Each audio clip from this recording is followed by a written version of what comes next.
Vasu Kala Upadate Kale Chayam Vimunchati Sama Sarveshu Bhuteshu Pratapan Suryavad Vibhuhu Vasukala Upadate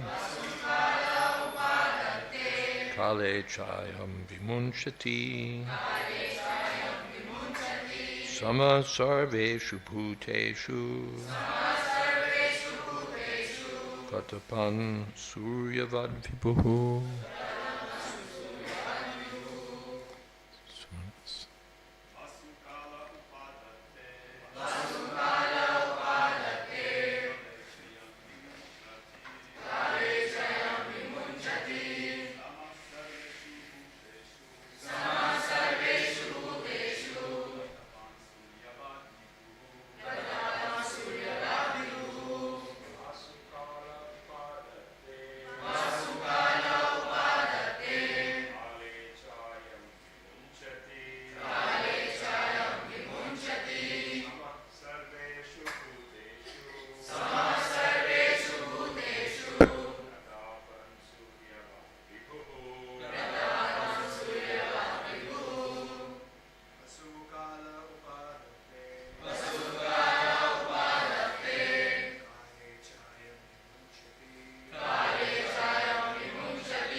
Ladies.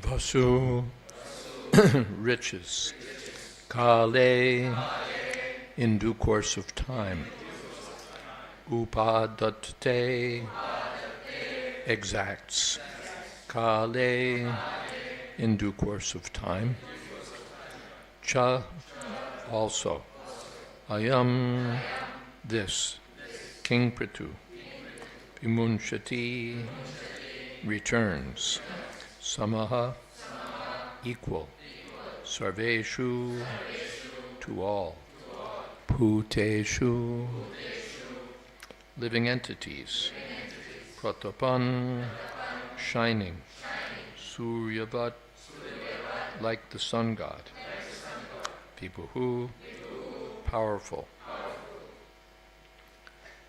This King Prithu will be as powerful as the sun god.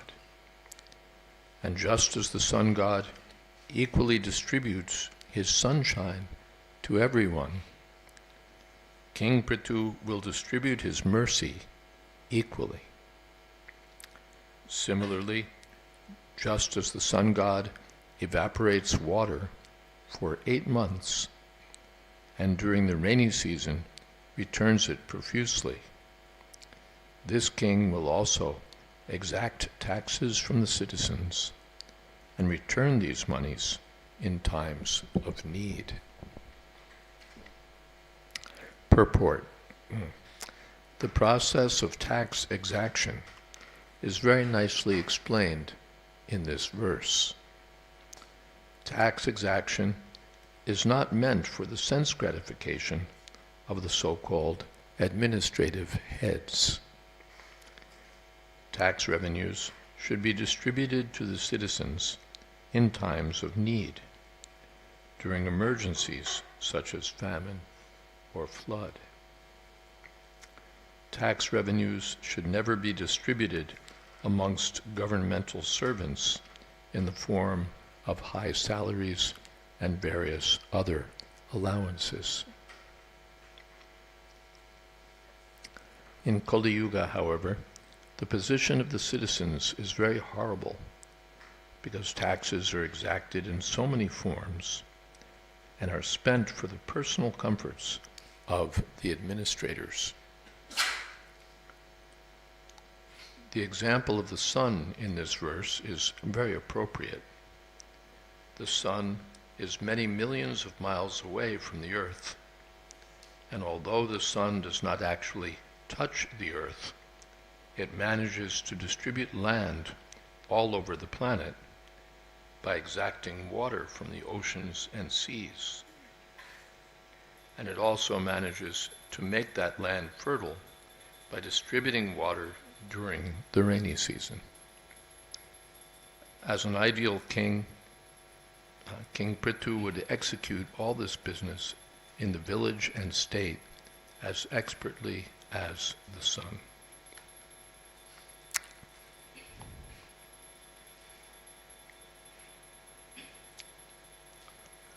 Om Jnana Timirandhasya Gyananjana Shalakaya Chakshurmilitam Jena Tasmai Shri Gurave Namaha.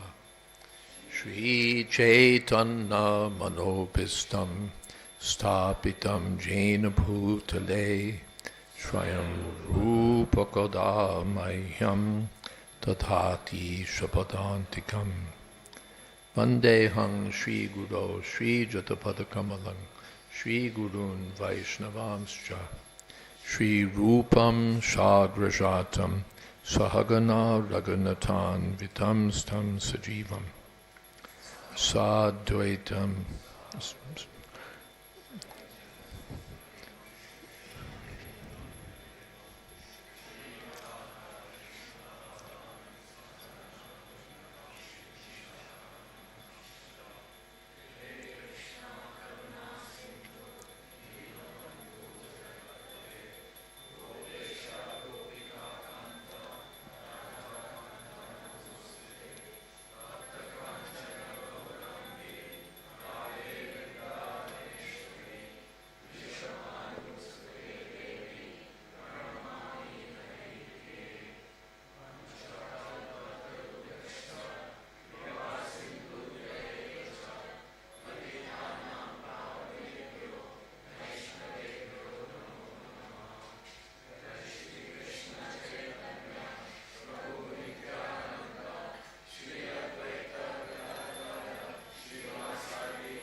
Namam Vishnupadaya Krishna Preshtaya Bhutale Srimate Bhakti Vedanta Shaminiti Namini Namaste Saraswati Deve Gauravani Pracharane Nirvishesha Shunyavadi Paschate Deshadanari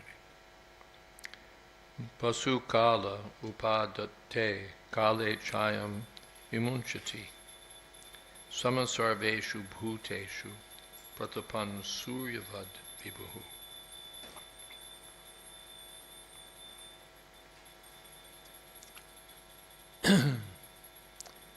This is the duty of the king or the government. Basukala upadate kale chayam vimunchati. It's meant to collect taxes. The state head of state should plan things in such a way that taxes are extracted from the citizens.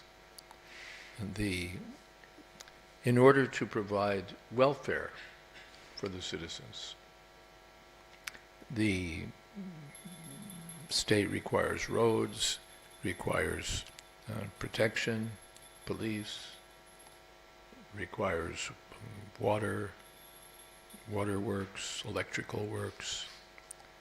So many things are needed And that's to be collected from the citizens.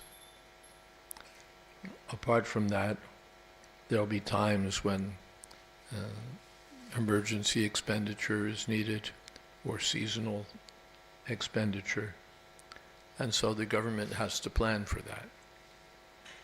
In America, in the Northeast at least, we know that in the December, January, February, there'll be snow, there'll be ice, and there'll be a need for getting rid of the snow and putting ice on the road, salt on the roads to make car traffic possible. So that has to be planned for. Not that suddenly when the snow falls, what are we going to do? Similarly, all sorts of things have to be planned for. Education, hospitals, so many things. The state has to have a budget and provide for the needs of the citizens. And for that it has to extract taxes. So, vasukale upadate, at the appropriate time it collects taxes. And kale chayam vimunchati, there's a time for collecting tax and there's a time for distributing what was collected. So when there's a need, the government should be prepared to spend for the welfare of the citizens. But so we don't object to taxing. Taxing is the traditional or authorized duty of the Kshatriyas to levy taxes. But what's objectionable is when it becomes simply a means to suck out the lifeblood of the citizens and distribute it amongst privileged members. That's objectionable. Ministers in the government are notorious for siphoning off money. And therefore the Chanakya says that the king has to very carefully control his ministers. Otherwise they'll become profiteers. Or the king himself becomes a thief, thinking, this money is, now I'm sitting here, so this money is for my benefit. I'm so fortunate that I've been elected, or I've come to the post. And in America, we only get 4 years as president, so I'd better get my share now.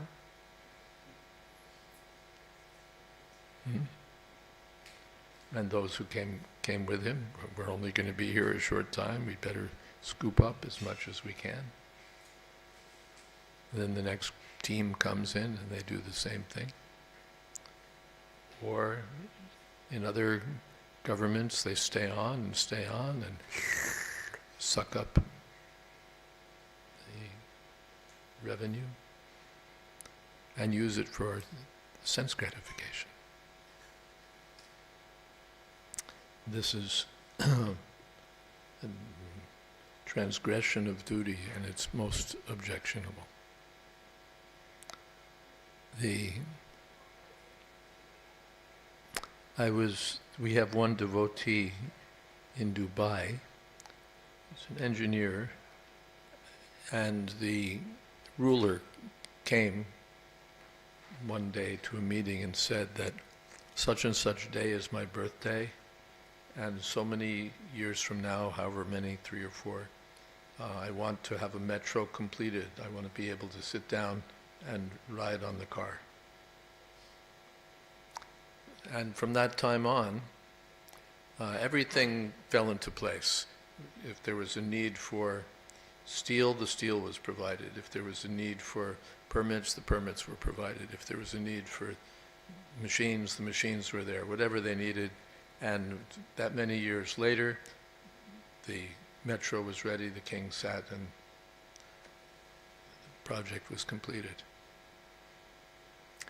Then the same devotee was called to a state in West Africa, and again he was placed in charge of developing the metro. And from the beginning, nothing was in place. The elected governor, whatever, was distribute the money here and there. If there was money for this, he'd spend it on that. So the devotee went to the man and said, "Governor, how are we going to get this project done? If there's money allocated for a metro station, you spend it on a park. If there's money allocated for this, you spend it on that." And meanwhile, prices are rising. After so many years, we're only 5% done with the project. How are we going to complete this? And the governor said, "Well, what do you care? You're getting paid." In other words, the purpose of the project was not to build the metro. It was to keep the money flowing so that it could be distributed here and there by the irresponsible person in charge. So this is mismanagement. And we see it. Sometimes we see it, sometimes we don't see it. It's almost always going on. Developed countries means they've developed very good ways of hiding their mismanagement. Even then, they're detected, but still, they're quite good at it. And in the so-called third world countries, it's just blatant. Everyone can see it. It's right there in front of you. But it's the same business in both places. Thieves here and thieves there. Just well-developed thieves over here and crude thieves over there. But thieves nonetheless. So this is Kali Yuga, taxing and finding new ways to tax. Sales tax, land tax, inheritance tax, road tax. What is that called? Terminal tax for the airports, airport tax, fuel tax, and tax. Prabhupada mentions that formerly there was just a 25% straight tax, and no one minded paying because it would come back to them in the form of benefits for all the citizens. But now, tax. I was hearing from one of my godbrothers that in one European country, Western European country, the taxes come to like 80% or something, and therefore nobody pays. Everybody finds some way to do things black so that they won't have to pay the ridiculous taxes.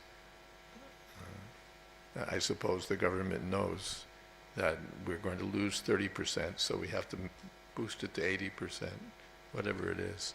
The cat and mouse game is going on. Tax. And then expenditure for sense gratification. Awarding contracts for unnecessary work to our friends, or necessary work to our friends at inflated prices and with kickbacks, and all of these things go on. Those who are involved, well, almost everyone knows it very well, but what can we do? This is called democracy. We elect our leaders, and then they pick our pockets and move on. And the next leaders come and pick our pockets and move on.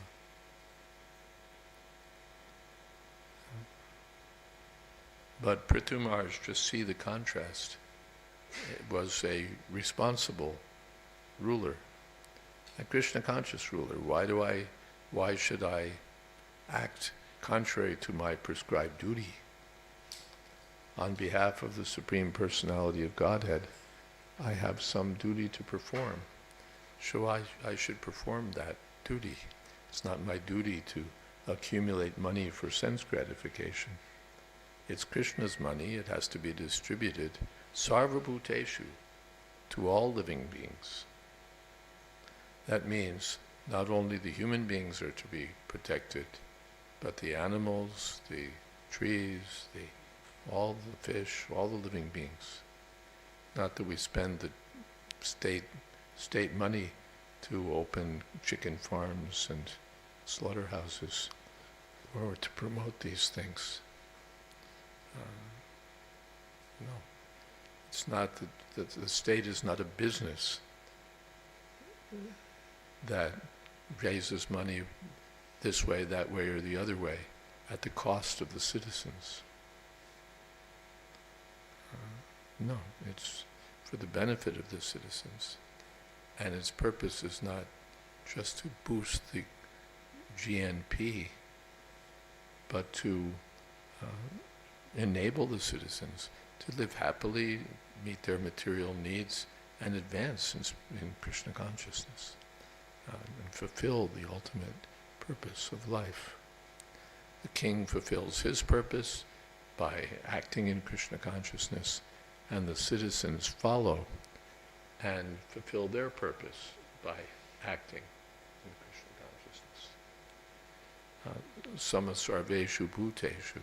Therefore the ruler should be equal toward all living entities, not friends and enemies and colleagues whose hands should be greased, and those who supported me for the election getting fat contracts or well-paid positions. The king he should know that I have a responsibility to perform. That's why I'm here. I'm responsible to God, I'm responsible to the citizens of the state. So, sama sarveshu bhuteshu, he has to be equal to all living beings, not playing favorites according to who will help him achieve sense gratification. So, vasukale upadate kale jayam vimunchati. This same principles are discussed in the description of autumn chapter in the Krishna book, in Bhagavatam.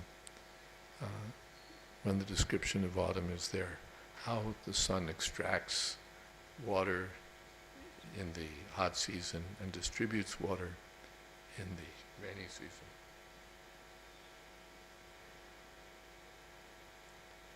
Pratapan Suryavat Vibhu. The king should be like the sun, Suryavat, which distributes sunshine everywhere. Sunshine doesn't say, this is the house of a Shudra, I'm not going to shine here. He shines on the house of the Shudra, he shines on the house of the rich man, shines everywhere. So the king should be beyond reproach because he's the benefactor of all the citizens. Hare Krishna, Krishna Krishna, Hare Hare, Hare Ram, Ram Ram, Hare Hare. Any questions, comments?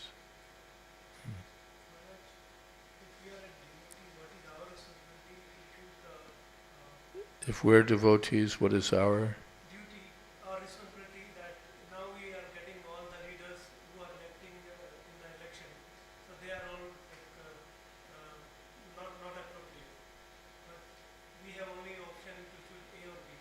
So in that case, what we need to do? which you have only the option, choose A or B. You can decide which thief you want to elect. Actually, there's a difference between monarchy and democracy.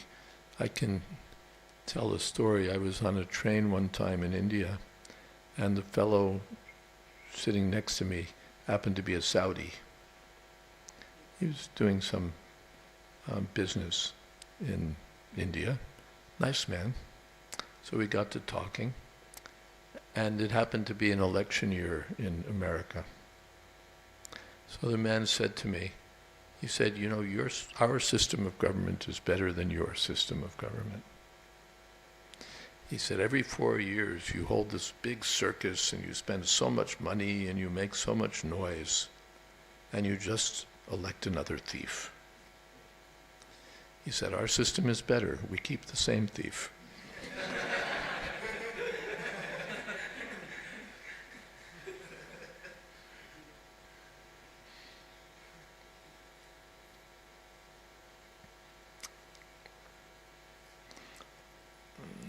Well, every voter has to decide for himself. My decision is I've never registered to vote. What is the use of voting for, sit nicely, yeah. And what is the use of voting for this thief or that thief and then harboring the illusion that we voted for someone who at least is a little better than the other one.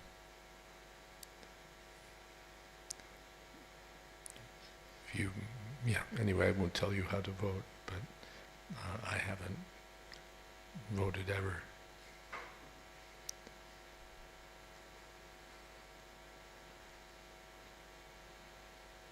If the citizens knew what their leaders were actually doing, they'd pull them all out of their offices, line them up all against the wall, and shoot all of them. Really. We don't know the extent of the depravity to which our leaders descend. Sometimes we get some hint, some glimpse, but we don't really know the extent to which they perform vicious, abominable, heinous acts for their sense gratification. We just don't know. But if we did know, that would be the result. It's beyond description, actually, the extent to which they'll go. Yes. Thank you, Maharaj. For such nice thoughts. Maharaj, you gave an example of a country. Just while I'm thinking about it, just to add something, and then I'll catch up.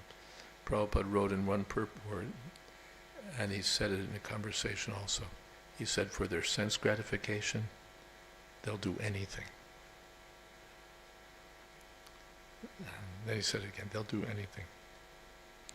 In the Bhagavad Gita, 16th chapter, divine and demonic natures are described. And I always, of course I accept Shastra, accept the words of Krishna, but somehow that chapter always seems to me a little bit hyperbolic, little much.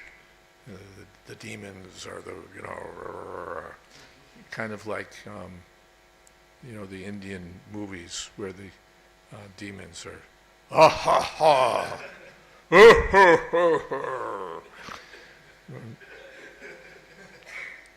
or ISKCON plays are sometimes like that too. It always seemed to me a little bit like that. It's true, but somehow blown out of proportion. And then some great political event happened some years ago, which I spent a little time looking into, more time than I should have. And I got to understand that what the Bhagavad Gita, what Krishna is saying, is absolutely true. They'll do the most vicious, unconscionable, unimaginable things. No, our leaders wouldn't do this. No, that's not possible. They wouldn't do this. That's just people talking. They couldn't do this, but they do. for their sense gratification, they'll do anything. And therefore, the Bhagavad Gita, that chapter, now I'm convinced, is, if anything, slightly understated. Slightly understated. Maybe just because we don't have the language to do justice to how vicious and selfish and rapacious these rogues are.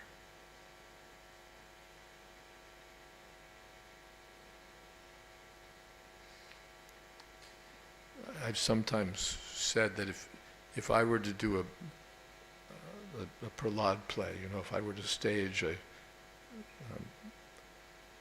play for Nrsimha Chaturdasi, then my Hiranyakashipu might be dressed in pinstripes,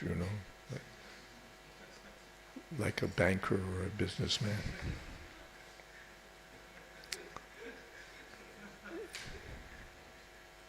And no ha ha ha, he'd pick up his phone and he'd say, Charles, we're having a problem with Prahlad. Yes, Charles. Thank you, Charles.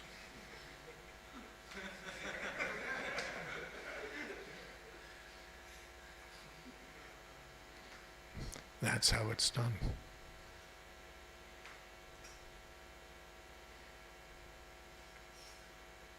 A rich and powerful man picks up the telephone and the country gets wiped out.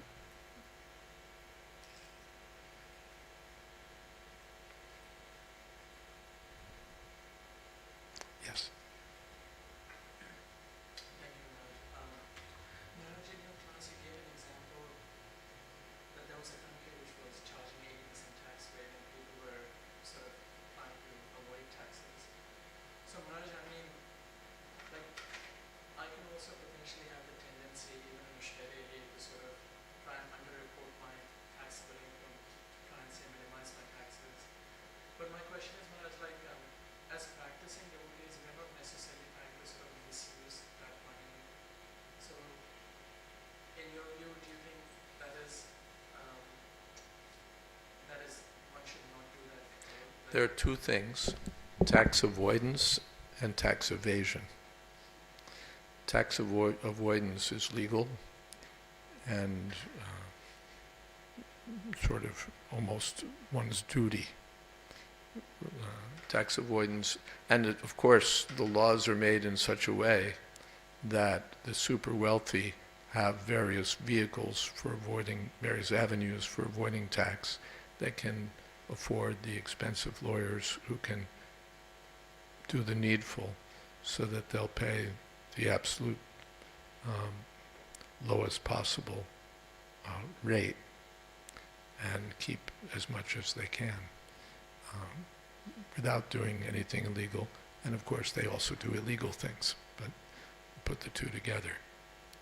But the legal part, that's tax avoidance, which everyone ought to do, unless he's has deep feelings of philanthropy toward the government.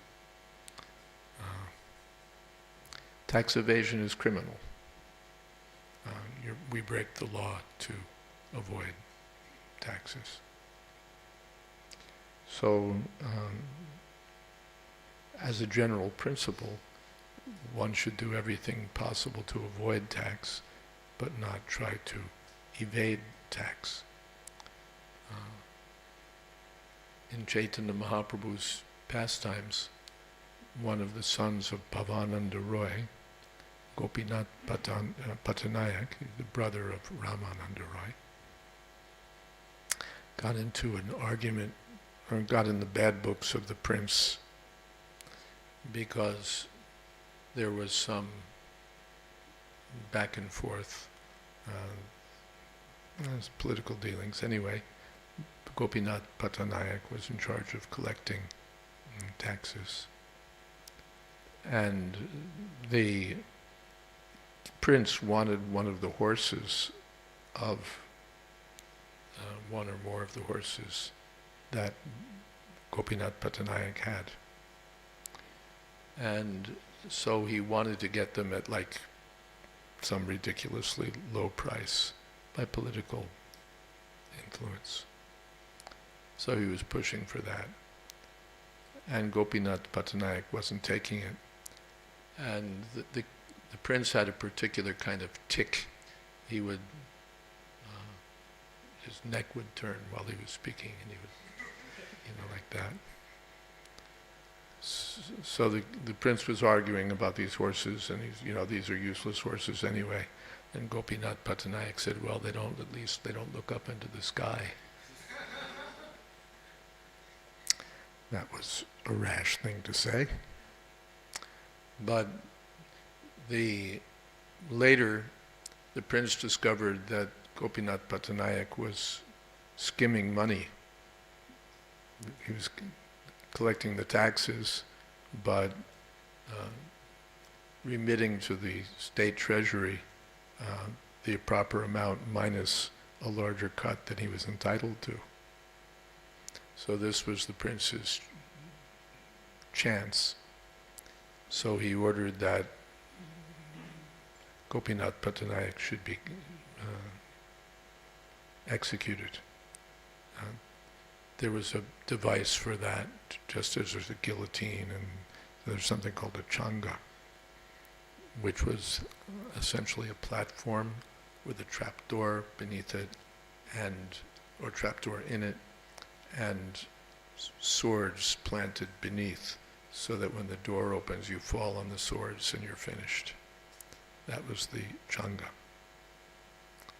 So the prince ordered that Gopinath Patanayak be killed on the changa. So then the word was brought to Chaitanya Mahaprabhu that Gopinath Patanayak, your devotee, has been sentenced in this way. Oh, Mahaprabhu asked why. And no, cute princess said that he's embezzled money from the state treasury. And Chaitanya Mahaprabhu said, what do I have to do with this? And didn't do anything. So then the word was coming again that now it's like execution is drawing nearer. And again, Chaitanya, I don't want to hear anything about it.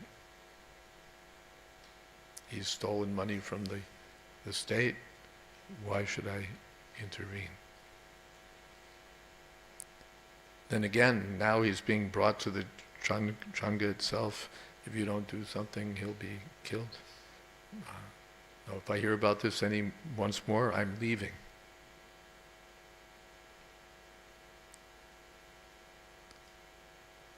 Don't drag me into this. I didn't do anything. Then the king came to know that this is going on, and the king was a great devotee of Chaitanya Mahaprabhu. So then he ordered the execution stopped, and he promoted Gopinath Patanayaka to a higher post with bigger salary and gave him gifts. Everything was settled. But Chaitanya Mahaprabhu didn't intervene. So Srila Bhaktivinoda Thakur, in his commentary on the chapter, says that Mahaprabhu was teaching that one should be honest in ordinary affairs.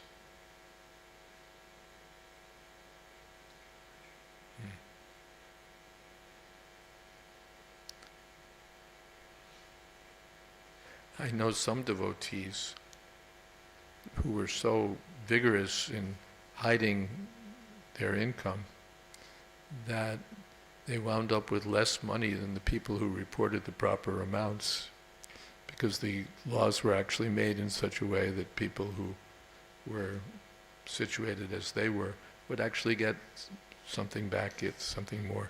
But these people were ineligible because they had hidden their income. Of course, that's, there are people who also do it right. They hide their income more cleverly. But sometimes we're so eager to do something underhanded, that we hurt our own interests, even even if we don't get caught. That tendency, the conditioned soul has 4 tendencies: to make mistakes, to fall into illusion, to have imperfect senses, and to cheat. And sometimes even when there's no benefit, just because we can do it, we want to cheat. Just because we can do it, all right, if I have an opportunity to cheat, I should take it. Even if it harms my business. Sometimes in business we cheat our customers, we cheat our employees, we cheat the state, and our business suffers for it. If the customers feel that he's cheating me, the employees feel he's cheating me, the suppliers feel he's cheating me, the state feels, I don't know how he's doing it, but he's cheating me. Everyone knows he's cheating, and it can come back on him.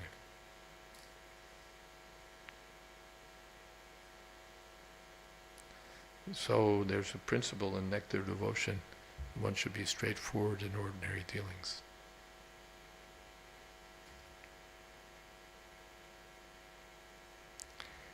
There's also a statement by Chanakya Pandit, I think Chanakya, anyway, Prabhupada quotes it, that one should be cunning with the cunning. That's the other side of the story. Hare Krishna. Something else? It will come to the point where no one will be able to deal with the government honestly. They'll take your life, they'll take your wife, they'll take everything. Mm-hmm. Maharaj, is it at all possible that in the Kali there might be at least some exceptions, like some genuinely good leaders who are trying to profit, or are they just putting in an act, but in reality they're not? Well, in the world of the possible, it's possible, because everything's possible. Unlikely, but possible.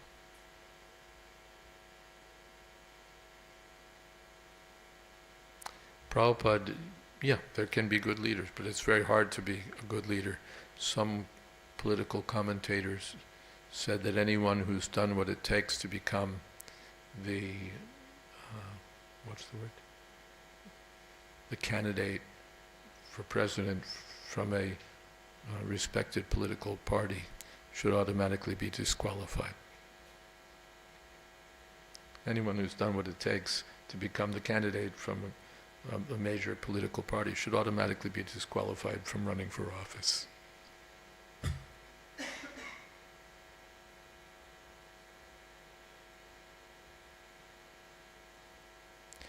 But as far as we've seen, I've seen some cases where there's a non-elected regime, and it's more effective than the elected ones. State is just better run. There's someone who's got power, and he can run things properly. Not that he's, if you're a good guy, what's the usual situation? You can't do anything. You ran for office, you got the office somehow or other, but you can't do anything, because power is not in your hands. If you want to run the government the usual way, then you have to do what the people who have the money expect you to do or demand that you do. And they don't play, they don't play gentle in those circles. Those who transgress, who refuse to play by the rules, can find themselves floating in a river somewhere. These things are not taken lightly. There are so many examples. Presidents and kings and so on who suddenly, our Shastriji in India, suddenly your brother, he was, had food poisoning or something and disappeared, died all of a sudden. Happens all the time. The head of our American CIA was supposed to testify at some big congressional hearing, but he couldn't testify because a few days earlier he'd gone fishing and was found finished. And so many assassinations that are known to be not what they were represented to be. Happens all the time. And if not our state, then some other state. If my own citizens don't kill me, then someone from an agent from another state comes and kills me because I'm not following what that larger or more important or invested state expects of me. All of governments do these things. Democratic governments that stand for freedom and all of that. And they do this stuff all the time. Part of ordinary statecraft. So if you want to be a true leader and be honest and all of that, you'll have a hard time. But Prabhupada did say in a previous purport that if the citizens become Krishna conscious, they can insist that their leaders be Krishna conscious. And I think the policy I mentioned earlier could also be helpful. If people find out what their leaders are doing, they drag them out of their office and shoot them. That makes the field a little more open for honest leadership. But I didn't say it.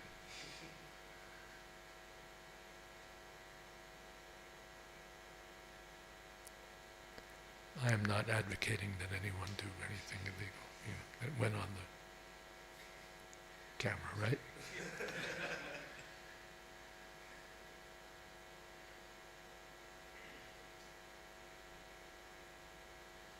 Yes. Maharaj, thank you so much for the class.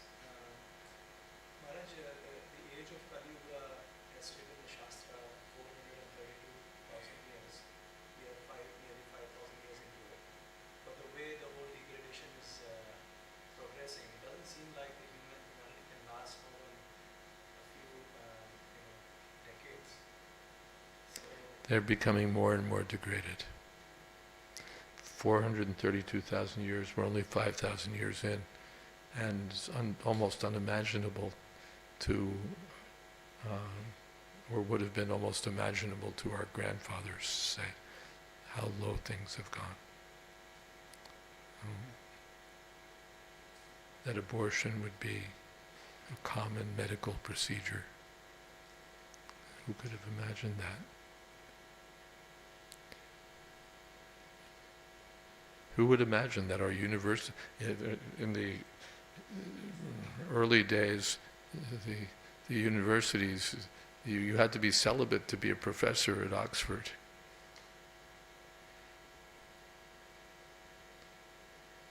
Now I hear from my friends at Oxford, the premier institution for learning, these students stay up to all hours of the night, doing all sorts of everything, and they get up in time for their first class, which might be 11 o'clock or 1 o'clock in the afternoon, who knows.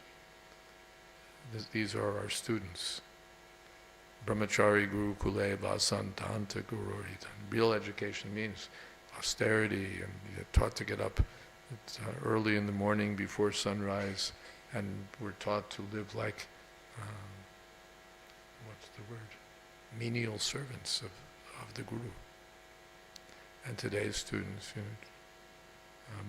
mess around with the co-eds and stay up till all hours and drink and carouse and then get up in time for your first class. What kind of... And then those people become they've got the degrees from the most prestigious universities. They become the leaders of the world. They were groomed for that. They were sent to the best prep schools at a cost that only those who have that kind of money can afford. And from the very beginning, it's understood they're headed for power. They attend the best prep schools, then they attend the best universities, and they're already well networked to begin with. And so they become the leaders. But what things they'll do.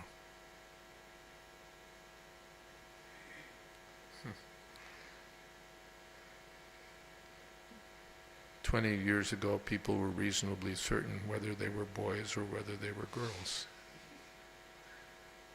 Now it's something, it's like a deferred choice. Whatever you like, you can be. Choose your pronouns, choose your body, be what you want. No one would have imagined that. No one would have imagined that in the city of New York, the government would give full, facility for people to celebrate that they're gay. There have been people like that since no one knows when, but that the government would celebrate it or arrange for it to be celebrated. That there'd be posters in schools celebrating Gay History Day.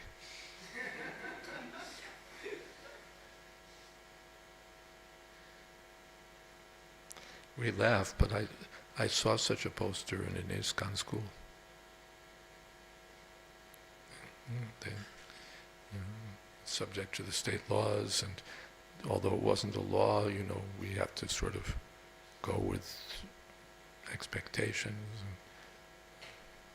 And there was the sign, because they hire outside teachers, and so the outside teacher celebrating Gay History Month, not day. And these things go on.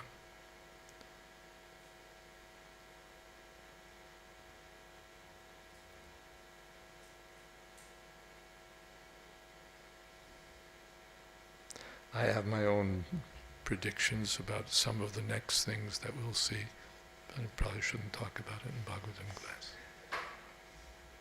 But there's for sense gratification, Prabhupada said there's nothing they won't do. If you take that at face value, all bets are off, as they say. There's nothing they won't do for sense gratification. Nothing. Kamo upabhoga paramai tavaditi nishchita. In Bhagavad Gita it says they've ascertained that the highest goal of life is to gratify one's senses. Kama upabhoga, lust and sense gratification. Well, if that's our principle, and if there's no God, Jagadahu or Ishvara, then on what grounds should we not do what most gratifies our senses? For what reason? There's no God. Everything comes about by chance, by the laws of nature, by chance and the laws of nature. There's certainly no God. Religion is nonsense. And the goal of life is sense gratification. On what grounds should there be anything that we shouldn't do? Ethical considerations are arbitrary. They're just decided by popular consideration or by one's own choice. If I think it's ethical, it's ethical. Why is your opinion any better than my opinion? And certainly, why is the opinion of some old musty books better than modern understanding? But with that, what grounds is there? Logical grounds. What grounds are there for saying, no, you can't do this? This is too low, this is degraded, you can't do it. No, it's horrible. No, if we decide to do it, it's good. And that's not even theoretical. That's what we've seen in history. Some country some regime comes to power and they say, for our interests, we're going to kill all these people. For our interests, we're going to kill all those people. For our interests, we're going to murder all these people. For our interests, we're going to do this, we're going to do that. And we don't really care how despicable it might be according to some sort of higher principles that we don't subscribe to. For our profit, for our national interest, for our motherland, for our homeland, we will do it. So we're 5,000 years in. You don't want to be around. If you needed an extra incentive for going back to Godhead, add this to the list. You don't want to be around later on in Kali Yuga. It's already horrible. But, come back, even 100 years from now, what does peak of 1,000 or 2,000? It'll be beyond belief what people will do. How bad it will be. And that's just what people will do. How will nature deal with this? How will the laws of material nature deal with this? Even, things that don't seem particularly terrible, when they're unnatural, have consequences. I was on a check-in queue at San Diego Airport in America, and there'd just been a conference there, a medical conference concerning Down syndrome. When I was a kid, Down syndrome was exceedingly rare. Exceedingly rare. It was known about, but no one knew anybody who had a child with Down syndrome. It was a very rare condition. And now it's quite common.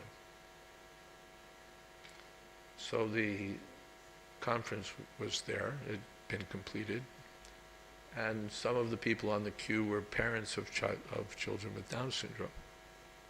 They had a natural interest, so they were also welcome to attend the conference. And from hearing them talk about things, you get an education on the queue. I came to understand that a major risk factor or a major contributor to Down syndrome, major risk factor is the age of the mother at the time she has her first child. Any medical people here? I'm just looking for confirmation. Okay. We'll just take it on what I've heard so far. Major risk factor. In fact, I spoke to another doctor, he said the father also. But mainly the age of the mother when she has her first child. Second, third doesn't matter, but the first child, the older the mother, the greater the risk. And when you're into like the 30s, late 20s, 30s, 40, your 30s basically, you're at high risk. So in the old ancient, archaic, primitive Vedic system, the girls would be married at 12. They could probably, he said his wife had her first child when she was 14. And that's natural because at that age, even what do they say, sweet 16? The girls at that age, they're attractive and looking for a husband. Maybe the father doesn't see it, but anyone else can see it. They're looking for, even these days, forget husband, a man.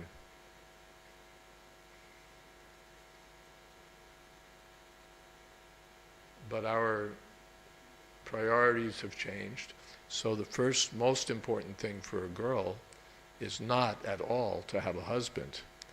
It's to have an education and a career.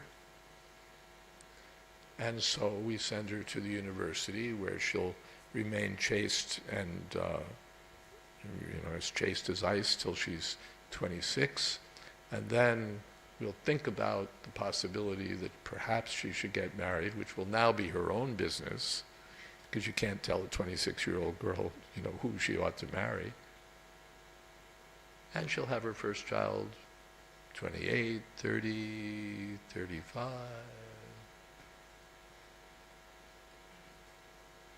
And so we've, put in place a very sensible measure by which the daughter will have her own money and she'll be protected against abandonment and so on. But she'll be at greater risk of having a child with Down syndrome. So, and that's only one example. We think that we can we call the shots. We decide this makes more sense than that. This is a better way to do it than that. Forget what this old book says. We should do it this way. This is better. This is modern. They used to think that they should do this, but now we know that we should do that. And so we've got a better way to do it, but we don't know what the consequences will be. Or even we start to see the consequences and we're helpless. There was one student at MIT, grad student, Indian grad student. He was working on his project for which he'd received a scholarship, involved figuring out what to do with atomic waste. Figuring out what to do with atomic waste. The Soviets didn't worry about it, they just threw it all in Kazakhstan. But the rest of the world has to think about some solution. And so perhaps now they keep them in big vats, keep the stuff in big vats in which the thermometers melt and the vats corrode, and so you've got a serious problem, so we have to do something differently. And so perhaps we could freeze this stuff in glass, embed it in glass, and then we can handle it. Or we could do this, or we could do that, or we could do this, or we could do that. And if I recall, it was sort of understood from his report, from his thesis, that just to figure out what we might possibly do would take like 20 years and cost billions of dollars. So we've come up with something very smart, but Maya never just gives. She's got, 8 hands? So she gives with 2 hands and takes with 8. When I was a kid, they used to have these little, I forget exactly what they were, promotional videos. Our Friend the Atom. I don't think anyone here remembers Our Friend the Atom. But he was like a little, he had a nucleus, he had little rings going around him, and he was, he was our friend the atom. He was providing nice, clean, happy energy. Good luck. I saw this is not exactly Shastra now. I'm just giving one final example. I saw a video by a very well-credentialed professor. She'd been one of the lead investigators in the early days of smoking research, of which, of course, the tobacco companies knew everything, long before anyone else, and were jumping through hoops to find ways to discredit the truth and establish their lies. Anyway, finally, the public got it, the leaders got it, everyone understood that smoking was bad for you. She says, the radiation from our telephones and other devices are now occupying that space. She said the data is already there, the conclusions are already obvious, and things are going on. And who doesn't hold a telephone to their head all the time where it broadcasts radiation directly to the brain. But these things are going on. We've got better and better and better and better and better ways to make life more happy, more friendly, more congenial, more this, more that. And Prahlad Maharaj says it's like moving a burden from one shoulder to another shoulder. Or he says that the problems or the solutions are worse than the problems. The cure is worse than the disease. We think that we're advancing, that we're making life better, that everything is improving. But the sages or the well-informed, those who have clear vision, see that we're making it worse and worse and worse and worse. So we wind up with miseries from others who have the same exploitive, vicious mindset. We wind up with miseries from other kinds of living beings, infestations of this, infestations of that, creatures brought from one continent to another that now destroy the second continent. All, smart things. We make things better. Miseries from nature, from other living beings, and from our own bodies and minds. What can we expect? The water is finished. The air is, every day you can look in your weather app and see how bad it is. No point looking because it's always, beyond. So what's left? The water's finished. The food is polluted. The food grows with the water. The water, the food, the air. You can go in Delhi to a place where they'll give you a shot of oxygen. That's the only decent air you'll get in the day.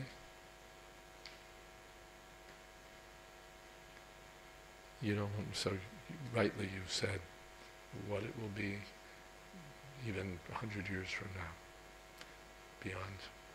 beyond our knowing, how degraded it will be, how deteriorated. Srila Prabhupada ki jai, Samaveta Bhakta Vrinda ki jai, Gaur Premanande.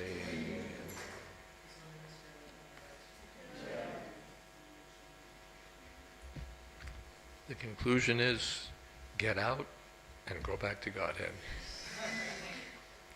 Hare Krishna.